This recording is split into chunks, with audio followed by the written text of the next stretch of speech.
बहुत समय पहले एक गांव में बहुत ही धनाढ्य एक महाजन रहता था। उसके पास बहुत सारा पैसा था, बहुत सारा धन था। वो आराम से जिंदगी बिता रहा था। उसका एक पुत्र भी था जो अभी छोटे सा ही था, वो बस 7-8 साल का ही छोटा सा था। मगर बच्चा छोटा था पर बहुत ही बुद्धिमान था, बहुत ही पंडित था, बहुत अच्छे था। वो बच्चे ही बोधिसत्व था जिसका नाम सुजात कुमार। समय बीतता चला गया। एक समय ऐसे आ गया कि वो महाजन के पिताजी का मृत्यु हो गया। अभी जन्म के बाद मृत्यु तो आना ही है। मर गए, बुढ़ापा भी हो चुका था। तो मर गए तो वो मृतक को लेके मसान में दाह संस्कार भी कर दिया, सब कर दिया। फिर वो दाह संस्कार करने के बाद जो अस्थि बचा है वो अस्थि लाके महाजन ने अपने घर के बगीचे में प्रतिस्थापन किया, वहां एक चैत्य बना दिया। अभी वो महाजन क्या करता है, हमेशा अपने पिताजी को याद कर करके वही चैत्य घूम के, वही चैत्य पकड़ के खाली रोते रहते थे, शोक संताप ही करते रहते थे। जिंदगी में ऐसा होता है ना, जब तक है तब तक कुछ ख्याल नहीं, कुछ मतलब नहीं। जब दूर हो गए, जब मर गए, तब बहुत ही याद आता है। वो महाजन भी रह के भूल ही नहीं पाया। अपने पिताजी को याद करते वही जो पिताजी का अस्थि रखा हुआ चैत्य कभी घूमता था, कभी पकड़ता था, बस रोते रहे। अभी इतना शोक संताप करने से, इतना रोने से न खाने का ध्यान है, न सोने का ध्यान है, न आराम करने का ध्यान है, कुछ भी नहीं, बस शोक संताप, रोना धोना। अन्नपान का शरीर में आराम नहीं, शरीर में आहार नहीं, तो कमजोर पड़ना, ये शरीर दुर्बल दिखना, बीमार दिखना, ये तो स्वाभाविक है। ऐसे थोड़ी समय बीतने के बाद उसके पंडित पुत्र सुजात कुमार जो बोधिसत्व है, वो बोधिसत्व सुजात कुमार अपने पिताजी को देखते हैं। अरे हमारे दादाजी गुजर गए करके पिताजी कुछ ज्यादा ही शोक कर रहे हैं, इतना शोक संताप में डूबे हैं, इतना रोना धोना चालू है, न खाने का ध्यान है, न सोने का ध्यान है, न आराम करने का ध्यान है। अभी करूं तो क्या, कैसे समझाऊं? ऐसे सामने जाके पिताजी ऐसे रोना नहीं चाहिए, ऐसे कहां रुक जाता? तो कुछ न कुछ करना पड़ेगा। वो तो पंडित था, पिताजी को कैसे समझाऊं? चलो कुछ देखता हूं, कुछ सोचता हूं करके वो घर से निकल गया और गांव में घूमने को चला गया। और गांव में घूमते घूमते बोधिसत्व सुजात कुमार क्या देखता है, एक बैल वही चौराहा पे मरे पड़े थे, अभी मरा हुआ।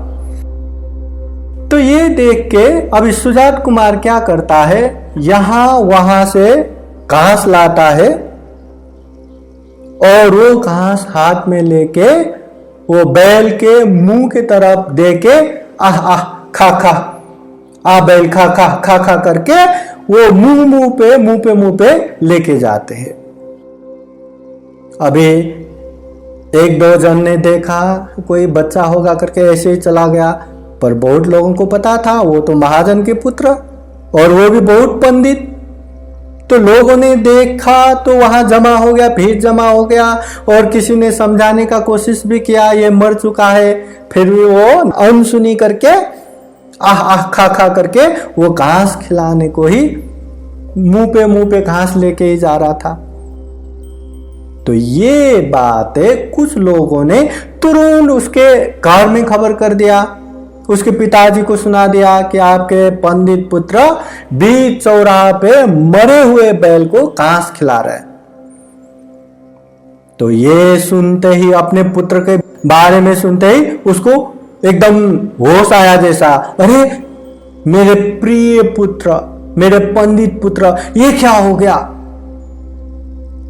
मतलब एक तरह से वो पिताजी को याद करके वो रोना धोना शोक संताप एक बाजू में गया और अपने पुत्र को याद करते वहीं से धोती संभालते संभालते दौड़ के भागते भागते अपने पुत्र जहां है वहीं पहुंचा।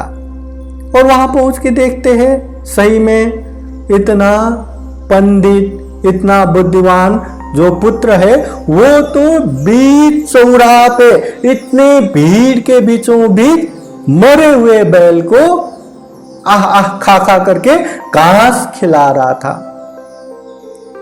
मरे हुए बैल वो घास नहीं खा रहा, फिर भी खिला रहा था, वो खाओ खाओ खाओ खाओ करके दे रहा था।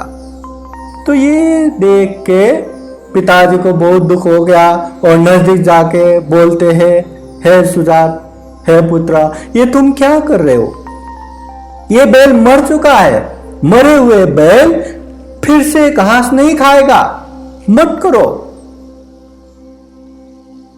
पिताजी की ये बात भी अनसुना करके वो और तेजी से आह आह खा खा करके घास मुंह पे दे रहा था।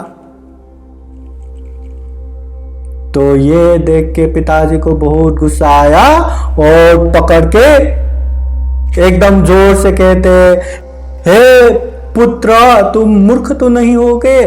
ये बैल मर चुका है और मरे हुए बैल कभी घास खाएगा क्या? कभी उठेगा क्या?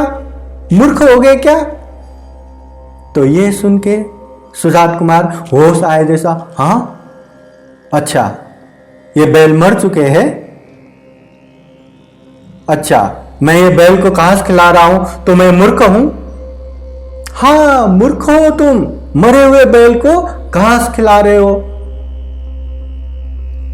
तो सुजात कुमार बोधिसत्व कहते हैं, भो पिताजी, मैं तो ये सामने पड़ा हुआ बैल को घास खिला रहा हूं कि ऐसा लगता है कि अभी जी उठेगा और अभी के अभी घास खाएगा। मैं उसको घास खिलाने की कोशिश कर रहा हूं, मगर आप तो मरे हुए दादाजी को याद करके, जो मर चुके हैं, जो कितने कितने लकड़ियों में जला के राख बना चुके हैं, उसको याद कर करके आप इतना रो रहे हैं, इतना शोक संताप कर रहे हैं। मैं मूर्ख हूं या आप मूर्ख हो? मैं उसको घास खिला रहा हूं जो सामने दिखता है, जो अभी उठ के खाएगा ऐसा लगता है, मगर आप तो मर के जला के राख हो चुके दादाजी को याद करके आप इतना रोना ढोना शोक संताप कर रहे। तो कौन मूर्ख है? एक बार सोचने लगता है, अरे ये क्या बोले मेरे पुत्र। फिर सोचते सोचते, अरे हाँ, मैं मरे हुए पिताजी को याद कर करके इतना रो रहा था, इतना शोक संताप में डूब रहा था, मुझे ही सिखाने के लिए या मुझे ही बताने के लिए मेरे पुत्र ने ये उपाय किया होगा। फिर पुत्र को बोलते हैं, हे पुत्र, तुम मुझे क्या बताना चाहते हो ये मैं समझ गया। तुम मेरे सही में हितैषी हो, अपने हो, तुमने मुझे सही में समझाया। अब से मैं दादाजी को याद करके इतना रोना धोना शोक संताप नहीं करेंगे, चलो घर चलते हैं। फिर वो लोग घर चले गए। फिर बाद में इतना रोना धोना शोक संताप नहीं किया, आराम से जिंदगी गुजारे, जितना जिंदगी है आराम से धर्मपूर्वक जीवन बिता के परलोक हो गए। तो ये है सुजात जातक। तो इसका ये जातक का मॉरल लेसन, नैतिक शिक्षा भी यही है, जो मर गए हैं उन लोगों को याद करना है, याद करना है, पर याद करने का मतलब ज्यादा रोना धोना शोक संताप करके बैठना नहीं है। अगर सही में याद करना है तो उन लोगों के लिए कुछ पुण्य करके पुण्य छोड़ना चाहिए। ऐसे शोक संताप करके रोना धोना करके नहीं बैठना चाहिए। साधु साधु साधु। बुद्धं नमामि, बुद्ध को नमन करता हूँ। धम्मं नमामि, धम्म को नमन करता हूँ। संघं नमामि, संघ को नमन करता हूँ।